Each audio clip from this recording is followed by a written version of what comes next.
Welcome back everyone to my Let's Play of Déjà Vu for the Nintendo Entertainment System. Last episode we learned that our protagonist's name is Ace Harding, but that's all that he learned. And we ended up here in this wine cellar back in Joe's bar. So we're going to do a little bit of exploring in the bar. We're going to basically finish up exploring the bar in this episode. Most of the episode is going to be taking place outside in the streets. And Ace is going to learn that the streets are a very dangerous place. Mainly because of mistakes that he's going to make out there. Outside, there's a lot of opportunities to die or get arrested. And I'll, of course, be showing all of them off. So, one thing we can't do here, unfortunately, is get a drink of wine ourselves. Yeah, I can't use the wine on self. Would have been nice. You know, in Shadowgate, they let you use a lot of liquids on yourself. A lot of times it was detrimental and caused your character to die, but I don't think that wine would be bad for us. Because Joe's bar would really go out of business if it was selling bad wine. My grandmother was a believer that one glass of red wine a day was good for the heart. It's not good for the nose, though. It's heading down into the sewers. There's a lot of access points to the sewers. There's one here in the bar. There's that elevator that we showed in the last episode. And there'll be 2 locations out on the street where you can access the sewers. And basically the sewers are there to, there's one place deep in the sewers where you can get rid of a bunch of evidence. And we're going to have to do that later. But for now, I'm just going to get rid of a bunch of my coins. You're actually going to need a lot of coins to defeat the game, mainly for taxi fares. Now, if you use all your coins in the middle slot machine, obviously you have no more coins. But then if you have no coins, you examine the slot machine, you'll see that there's a coin left in it. So you have to have at least 1 coin to use on the slot machine on the far right. And this one will actually sometimes come up a winner. And of course it's rigged in your favor because you're going to have to get a bunch of coins to win the game. So I'm not going to really soft lock you out of it. So we got a bunch of bells there. So there's different things you can get. Lemons, that gives you 10 coins. Bananas, 12. Cherries, 14. Bells, 16. Grapes, 18. Watermelons, 20. Bars, 22. And Lucky Sevens is 30. I'm going to play that a little bit more just to get a few more coins. Show what happens if you lose. If you lose, just lose a coin. Select another coin again. And you want to get about 30 coins. And that's more than enough to do what you need to do to drive around to all the different places. There we go, we got the bars. So that's 22 coins. Wow. 34 coins. More than enough to do what we need to do for the rest of the game, so. Alright, we're done in the casino. And like I said, we're pretty much done in Joe's bar. So we're going to head out to the dangerous outside. We're going to have to come back later into Joe's bar to that room where we found the body. Because remember there's that wall safe that we don't have a combination for. We will come back later. But for now, most of our stuff is going to actually be going outside on the Parole Street, which is right outside here. And like I said, we'll be encountering a lot of shady characters there. I will, of course, be forcing some of these encounters. The main encounter you're going to run out here is with, there's a mugger. Hey, there's a Mercedes-Benz. We know key 2 is the one that is for the Mercedes-Benz, so I'm going to open it up. Open the manhole up first, though. Once again, another entrance to the sewer. And there's a lot of stuff you can do inside the Mercedes-Benz, but I'm not going to actually do all that until I get some dialogue from this lady, Sugar. She appears occasionally to the right. So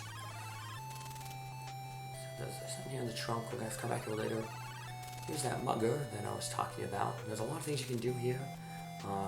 In order to basically safely advance, you basically have to just punch him. Remember, you're a boxer, so you're good with your fists.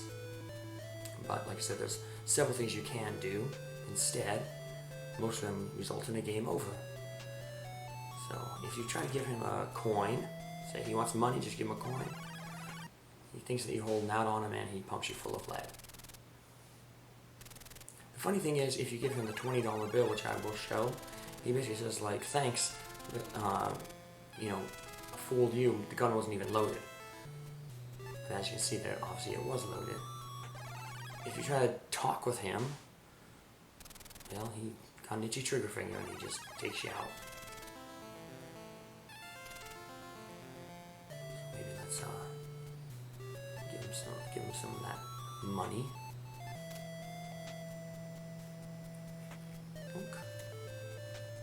Yeah, well, he's lying there because, as you saw, the gun was loaded twice. You can get another $20 bill from Sugar, the female mugger. I'll show that off later, but first we're going to show you what happens here. We're going to sock him in the face. And the funny thing is, he says, I'll be back. He does keep appearing. You can hit him 3 times. After the 4th time, he wises up and he realizes that you have to give him the money. There's another place we can go down the sewers. This was the fire escape route. We went down from the fire escape route and ended up here. See, there's the fire escape right there. And here. Luckily we didn't meet the mugger again. So yeah, the upper left takes you to the back alley. The one to the right of that takes you to Joe's bar. There's a bunch of exits there. Right goes to the police station. Don't go further right, because if you go further right, you'll end up falling in a hole. Construction site. There's no even warning about that. You try to examine to the right, won't let you. You just gotta do it yourself. And don't, so there's another game over for us. We can also game over by walking into the police station. Obviously we don't know who we are, we don't know, you know, much. We're going to find out that we will be tied to a murder, kidnapping. So at least we're going to get an idea of what we're going to have to try to clear our name with. After apparently clear ourselves about murder and a kidnapping. Like I said, we don't know who we are, so we're in an institution. Well, I guess it beats going to jail. Although we'll be doing a lot of things later to go into jail in this episode.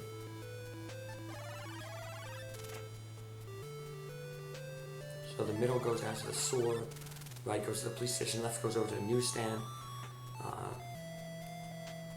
Second from the right goes into the car, second from the left goes to the trunk. Here's that other mugger I was mentioning about, Sugar, and she mentioned that she has a kind of a beef against Joey Siegel, and she rigged his car. So apparently Joey Siegel, we got the car keys in that dead body. I guess Joey Siegel is the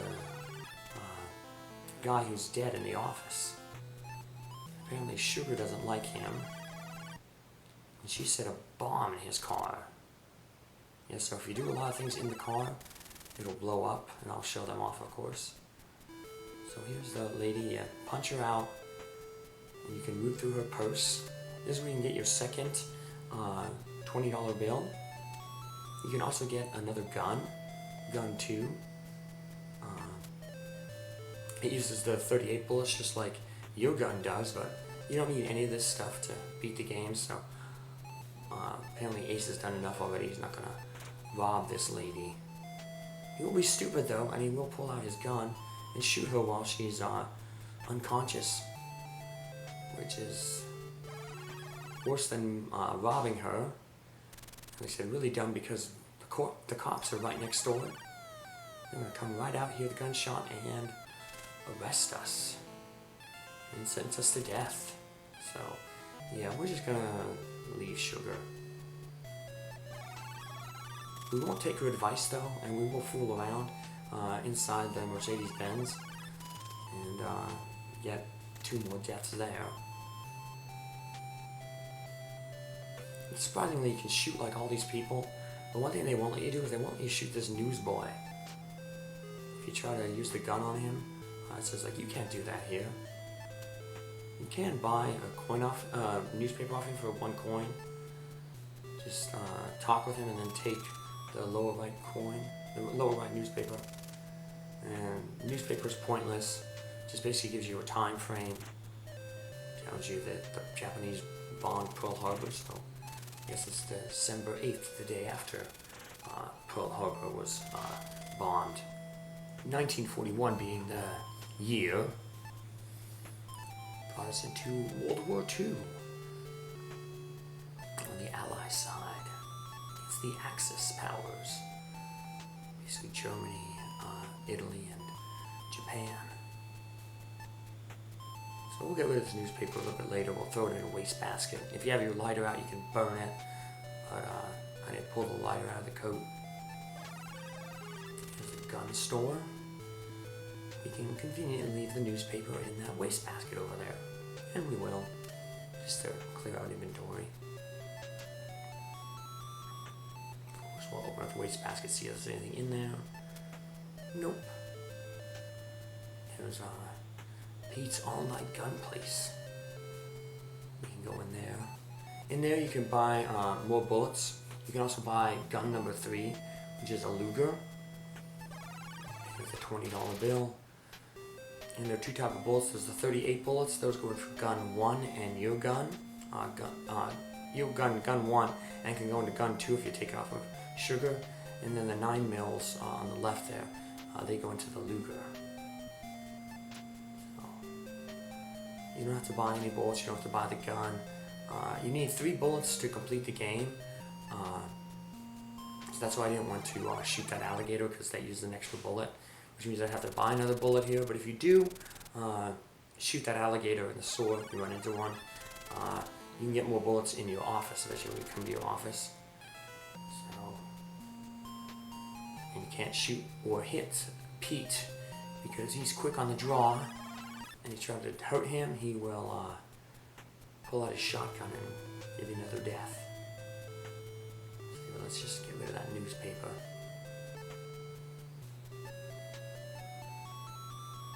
Really clogging up our inventory. Look. We just start with the newspaper. And let's be nice and clean up after ourselves and close the newspaper lid. Okay. And to the left, we'll be going there in a little bit. Are the taxis. There's 2 taxis. Doesn't matter which one you use. But before we head to the taxis, we need another address. Because right now all we have is the address for the bar. So we won't be able to go really anywhere. But we'll get another address if we look in the glove compartment. Let's just look at everything here in the car, examine everything. The gas, the clutch, brake, the hood release. You know what Sugar said? She left a little surprise for Joey in the car. So that's your clue that you shouldn't really be fiddling around with things here. But, so you can examine the note. That gives you Joey's address. We'll be going there in a little bit. We already got the key to his place. That card key that we found in our coat. So I guess that all those things in the coat were all Joey's, because they have the JS on, the wallet, the hanky, the lighter. And then you see a snapshot of this obese woman. It brings up another memory, but doesn't really solve our memory issues. We'll have to take some drugs to counteract the drugs currently in our system to get our memory back.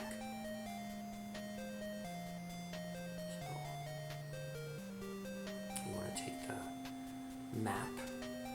We will need to get rid of that. That's evidence against us. Take the snapshot.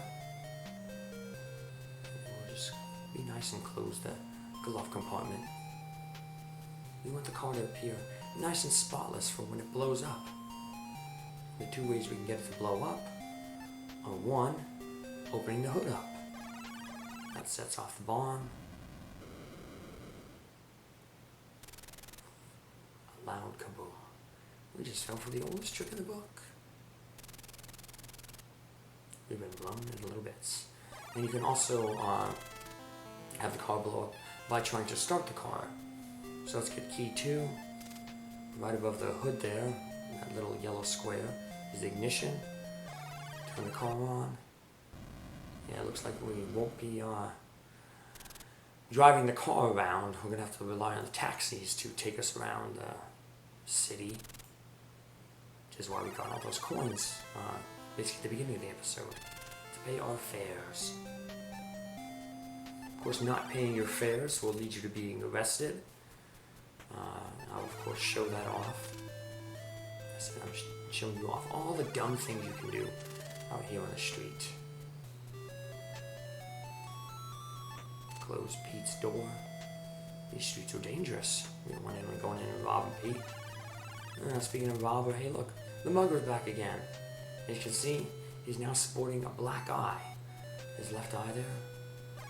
We're gonna sock him again. Doke. And he's off. We got a blue cab. We got another address here.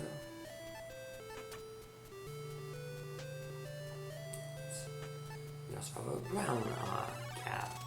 They both charge the same amount. I think the only difference is like the flavor text. Like one of the cab drivers is kind of just like chill. The other one seems nervous. Of course, with all the stuff that Ace can do, I'd be kind of nervous too if I was the cab driver. Because Ace is gonna go in there and try to shoot the cab driver. But of course, you examine things. You'll realize that glass between you and the cabbie is actually bulletproof. We can tell him places to go. Just talk with him. Speak. Cabbie, where do you want to go? Say an address, and he'll take you there. And like I said, you owe him 75 cents. So what you have to do now is you have to use a coin on the pay here. But of course, if you try to sneak out, he will call the cops. Now, if you don't have enough money to pay, you can give him some money, and just so the game won't soft lock you, he'll give you like a little thing. It'll be like, you're down on your luck, I'll let you swing this time, but don't rely on that. So let's go in there. Let's maybe hold the cabbie up. Just try to hit him. Oof, yeah, you try to hit him, find out that the glass is bulletproof. We'll prove that it's bulletproof by trying to use the gun on it. The game is truthful when it says that it is bulletproof, because he instantly calls the radio and we get arrested again. Thankfully, this is, just a game, and we have the save option. So we just restart where we last saved. And let's go interact with the blue cabbie. First, there's one more bub we can interact with. This guy here. He randomly appears just like Sugar. This guy, he is so drunk and wasted that punching him, he doesn't even notice. He will notice though if we try to shoot him. Yeah, that's of course going to get us arrested. Surprisingly, we don't shoot him though. He miss. I don't know how he missed a point blank range like that, but he did. And once again, we get arrested for attempted murder. Just like with the taxi cab driver. And 10 years behind jail. All for doing something bad to this guy. So basically, he's just trying to tell us that there's a hitman waiting for us in our office. So you pay him 50 cents, and that'll come up a little bit later when we get to our office. Basically, we now know there's somebody's waiting for us there to take our life. But we will not be going to our office, at least not yet. Maybe the next episode. Take care, have a good one, see you then. Bye.